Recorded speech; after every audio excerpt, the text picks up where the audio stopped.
everyone, welcome back to my channel. I am Emy. So the one thing that you and I and all of us probably do every day is making to-do lists. Now this habit is becoming more and more common, not only among teenagers but also among adults, because all of us want to make most out of the limited amount of time we have available, and therefore we want to make sure that we're actually using our time in a very clever way. And now the problem kicks in because all of us find it easy to actually make to-do lists, but very difficult to follow them. So we end up with thousands of to-do lists being made without following even one of them.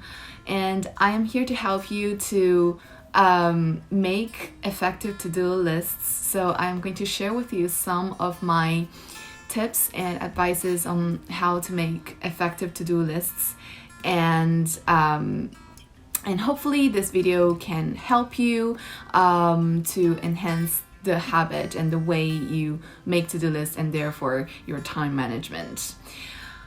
So before we get started, don't forget to subscribe and feel free to leave a comment below.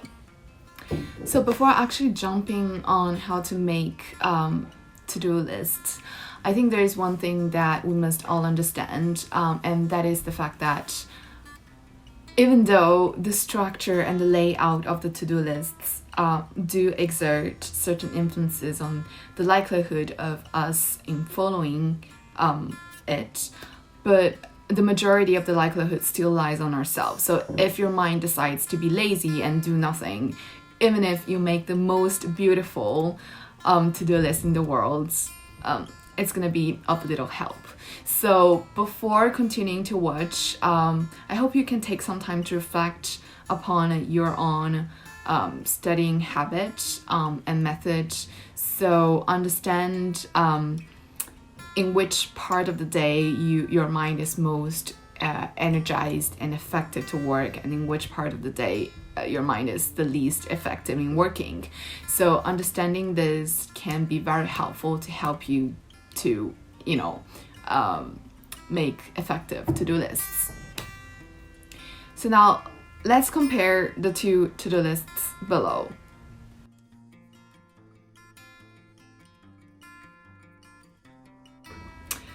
So the first obvious difference that you might have noticed between the two to-do lists is the fact that the first one contains many more tasks compared to the second one.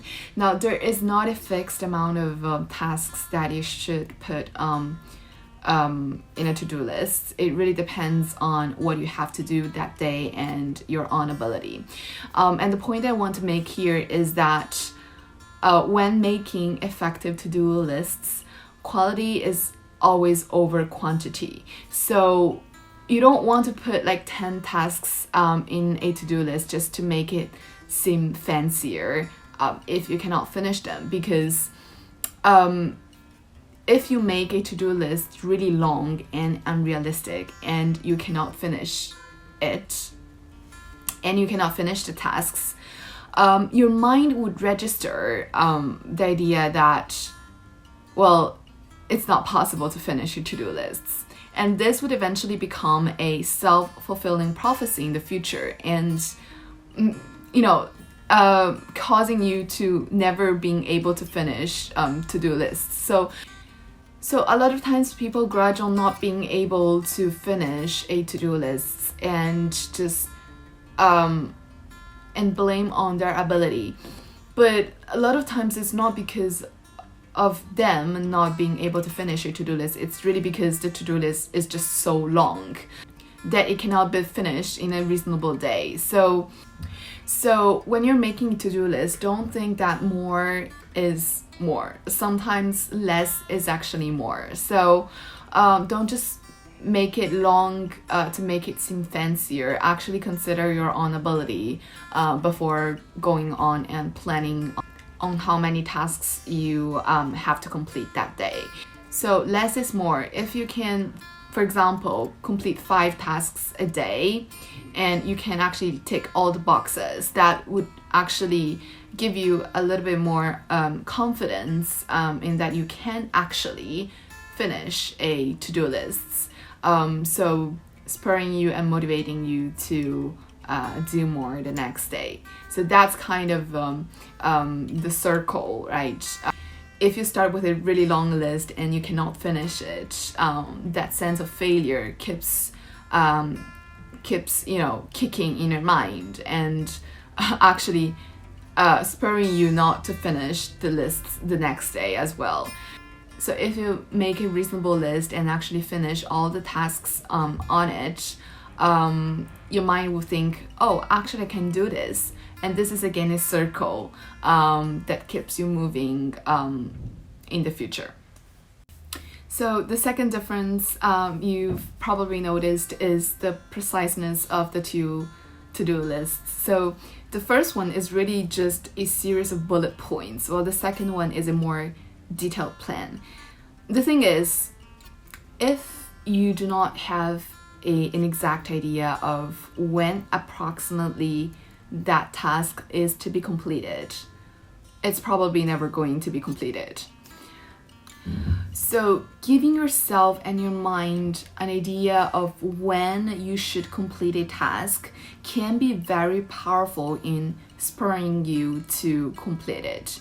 It does not have to be like a super detailed time with, the hour and the minute on it. I used to do like that. So for example, I used to write on my to-do list that from 9 o'clock to 9:40 I should do some psychology reading.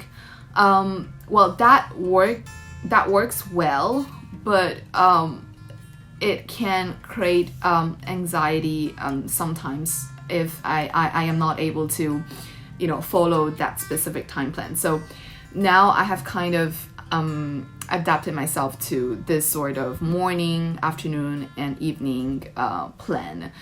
But there is not one best way of making your to-do lists precise. It really depends on your own study habits. So my advice would be you can try to experiment with different types of ways to make your to-do list more precise. So you can try this morning, afternoon, and evening method, or you can try to make your to-do list even more precise with actually the time on it. So whichever works best for you, just pick that up. But the important point that I want to make here is just to-do list is not a series of bullet points.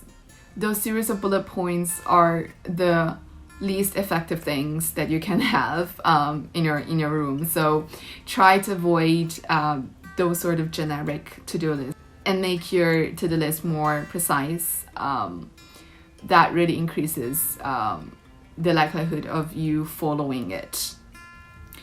The third thing that is quite evident, but is quite minor, is the presence of boxes. Now, I see a lot of people around me making to-do lists without boxes. It's just a really tiny minor thing, but it's so powerful. You cannot undervalue the power of boxes and the importance of ticking boxes. So the psychological effect of getting something done and being recognized, which in this case is ticking the boxes, can be very powerful. So it can motivate you to keep going and tick more boxes. So if you know a little bit about psychology, this is actually known as reward effect. So ticking the boxes can give you a sense of reward, so that when you finish a task, instead of staring at the list and thinking about how many tasks do I have left, you will think how many boxes you have already ticked. So it's really about your own perception and how you see the to-do list. And I think the presence of boxes can really help you with this. So whenever I finish a task and I tick the boxes, I'll be really happy and see how many ticks I have got and how many ticks do I have to add on to finish the entire thing? And that can be super, super helpful. That's a really positive mindset to get you motivated and finish the to-do list. So the fourth one is the so-called phrase of the day. Now, this is actually just my own habit. I don't see people putting this in their to-do list, yet they can make very effective to-do lists. So this is not so crucial as the other things I have said before, but it's just my own habit. So if you have been watching my vlogs for a while, you'll see that during morning when I write my reflection, I would always write a phrase of the day to myself. So in this case, I have said, force yourself to see the ugliest part of yourself. So I think just as we eat every day, there has to be a food of the soul of the day. I don't know if you can understand me or not, but I feel like there has to be some sort of spiritual food that keeps my mind going. And I think phrases or, beautiful quotes or some sort of, if you like poem, you can copy down a few lines from a poem to just keep it in your mind for the day, and it continually reminds you of your spiritual being, spiritual state, and I think that's really powerful to get you motivated, to make your to-do list effective and to actually get you to work. Now, this might not work for everyone, but it's just one of my habits. I like doing that, so yeah. So if you are wondering where to get the poems, I advise that you can start from this book. This is called Staying Alive. It's a collection of 500 poems coming from different periods of time, from different authors, and it's really good because it is grouped in different categories. So there is a group for love for nature, human growth, some sort of like spiritual difficulties, and I just find it so helpful. So the final one is really just about like a general tip. Go with your own pace. Do not rush. Do not get the work done more quickly just because you want to get other things done as early as possible. I think I have said in my time management video that it is not only important to manage your time, it is important to manage your energy as well. So as you can see here, I have kind of planned the heaviest works during the morning, leaving some of the less heavy works during the afternoon and then evening, because I know that I am a morning person, so my mind is most energized during morning instead of afternoon and evening. So I think it's better for me to get the heaviest works done during morning.